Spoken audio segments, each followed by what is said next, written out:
Now, learning to let go is probably one of the hardest things for us in the Western world. We're taught to fight, we're taught to hold on. But what if holding on is actually blocking you from getting what you want into your life? And in this video, I'm gonna break down the process of how to actually let go, how to surrender. Not only so you feel better, not only so you feel happier, but so you get what you want quicker, faster, and easier because you actually align with the power of intention and with the universe itself. So my name is Jake Ducey with JakeDucey.com, and if you haven't yet, make sure you get my free success hypnosis. It's right there down below in the description and pinned to the comments right there down below.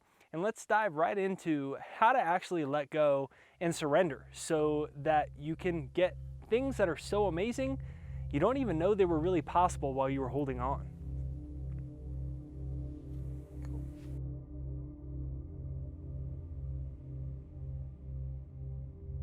So there's a story of this guru, right? And he gets a knock at his door, right? And he opens the door and this guy goes, "Mr. Guru, you have to help me. My in-laws are staying in my house. We don't have enough space. This is driving me absolutely crazy." And the guru says, "Do you have any sheep?"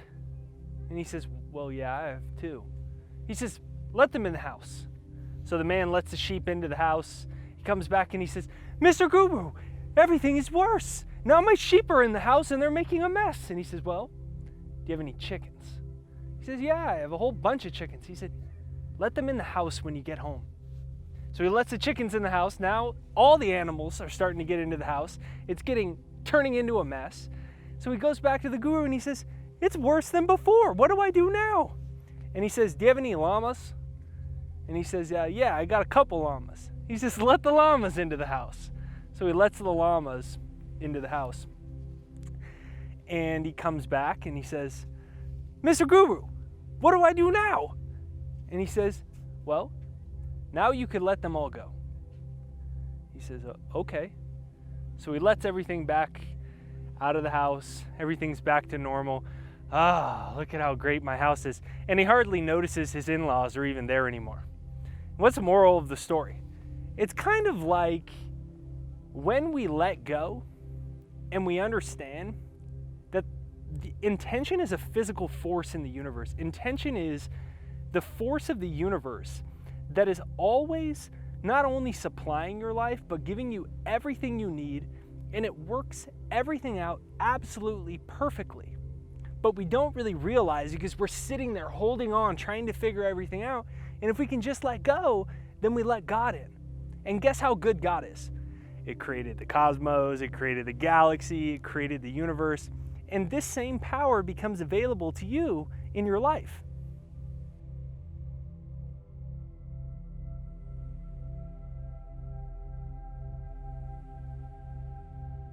So just kind of think about this.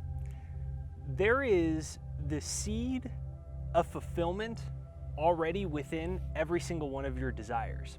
Because every single thing in the entire universe comes from what? It comes from God. The word desire means of the Father, meaning that your desires actually come from God. They come from the universe. And whether you call it God, whether you call it luck, whether you call it a higher power, it's all coming from one originating source.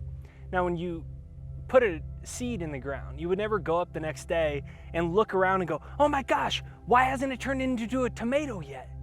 Right? There's a natural gestation and incubation process for these seeds to materialize in our lives. But what we do is we hold on so tight that it becomes almost like constantly planting a seed, and then if it doesn't sprout the next day, we pick it back up, and we pick it back up, and we pick it back up. So the first step of letting go is to actually recognize that there is a power higher than your own mind. And when you can surrender to this power, what you're actually doing is getting yourself out of the way, and you're surrendering to the same power that's built the universe, that's constantly growing new galaxies. So you just simply say, "Universe, the same power that created me, I trust is going to make sure my business works out perfectly, It's going to make sure my finances work out perfectly. It's going to make sure that my soulmate shows up perfectly on time. And I'm no longer going to worry about every single little detail. Like, you don't go to your heart and go, "Hey, heart, are you going to beat in a minute?" Like, you don't do that, right? You know that it's going to work. And this is the same idea. It's the same exact process that we're starting to follow, because you understand that there's something larger than your mind that is guiding and directing your life.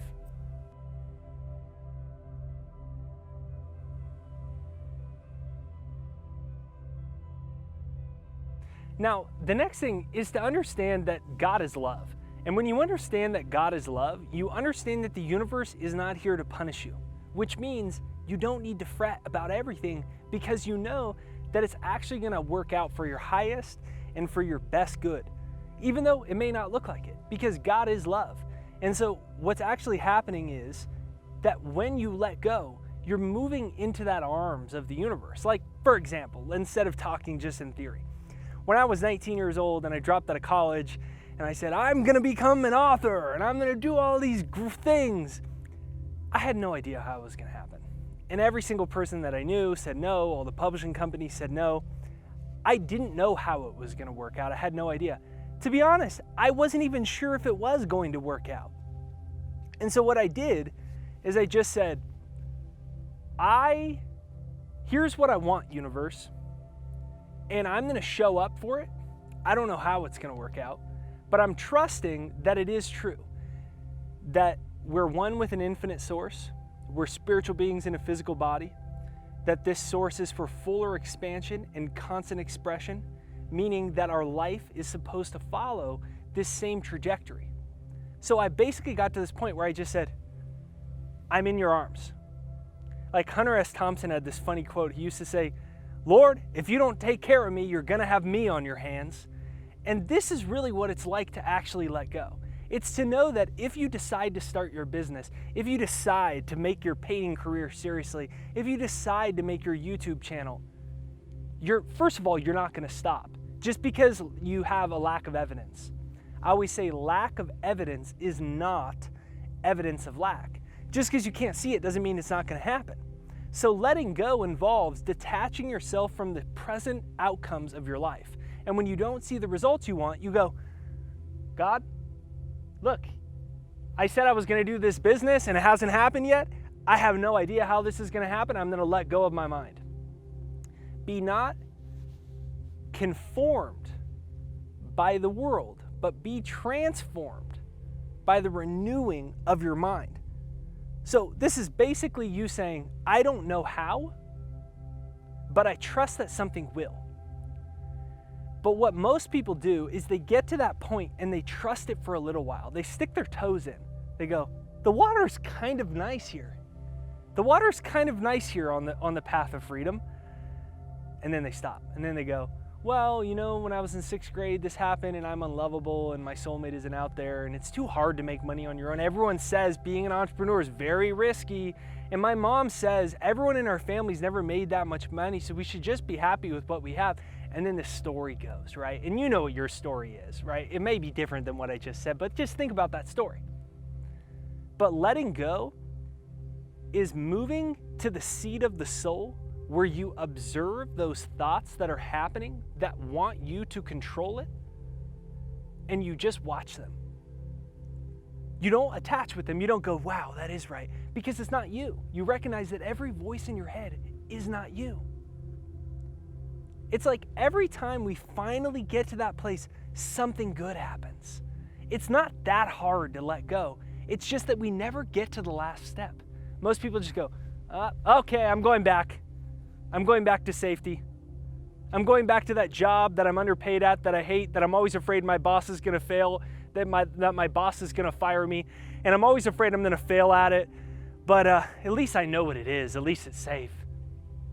And we repeat this cycle our whole lives. And letting go is just getting to the edge and saying, I don't know how. I don't know.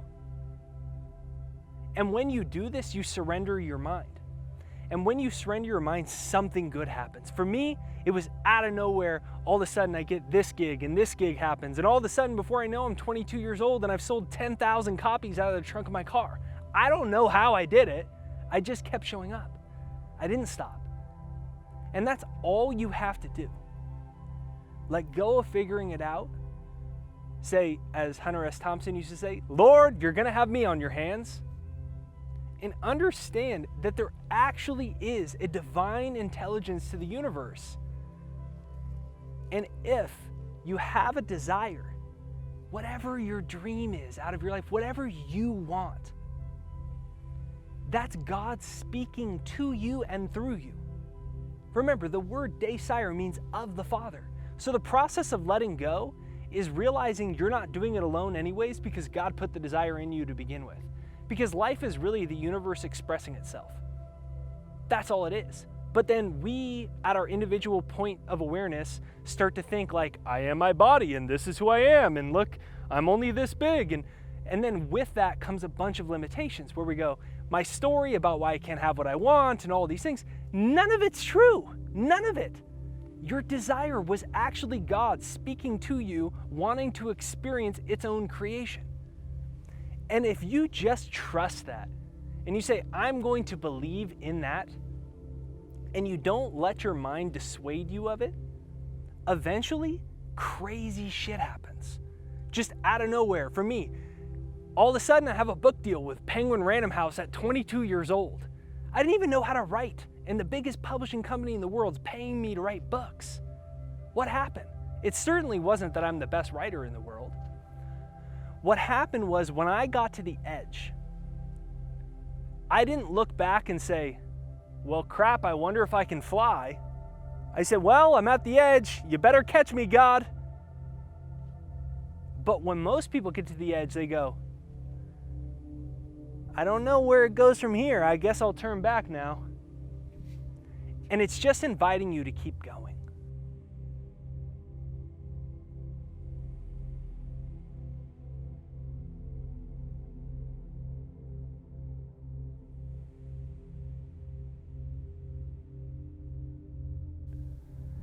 So, in conclusion, I invite you to practice this little breathing technique. Every time you inhale, say letting, and every time you exhale, say go.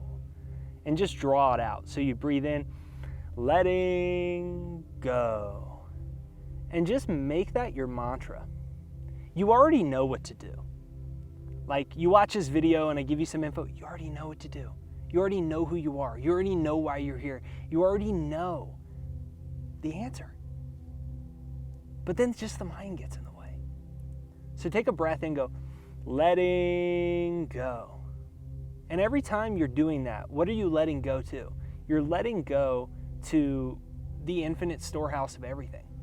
You're letting go to infinite spirit that's constantly expanding. It's for fuller expression all the time. And when you do, really good things just happen. They show up. You just ask for an omen. You say, look, I'm going to let go, God, but give me a sign. And then something happens. So practice that breathing technique. Set the intention to find an omen, a sign to manifest itself into your life. If you enjoyed this video, make sure you hit the like button to send it out into the YouTube universe so more people see it. Subscribe and bell notification. Even if you've already been subscribed for 9,000 years, the bell notification is what notifies you for new videos. So YouTube's always changing their algorithm. So even if you're subscribed, you don't get notified without hitting that bell notification. And then last but not least, my success hypnosis is right there down below. It's jakeshypnosis.com, right there down below in the description and comments, right there down below. It's my free success hypnosis to reprogram your subconscious mind. So be sure to check that out. Give me a comment down below and let me know what you think of today's episode, and we'll see you next time.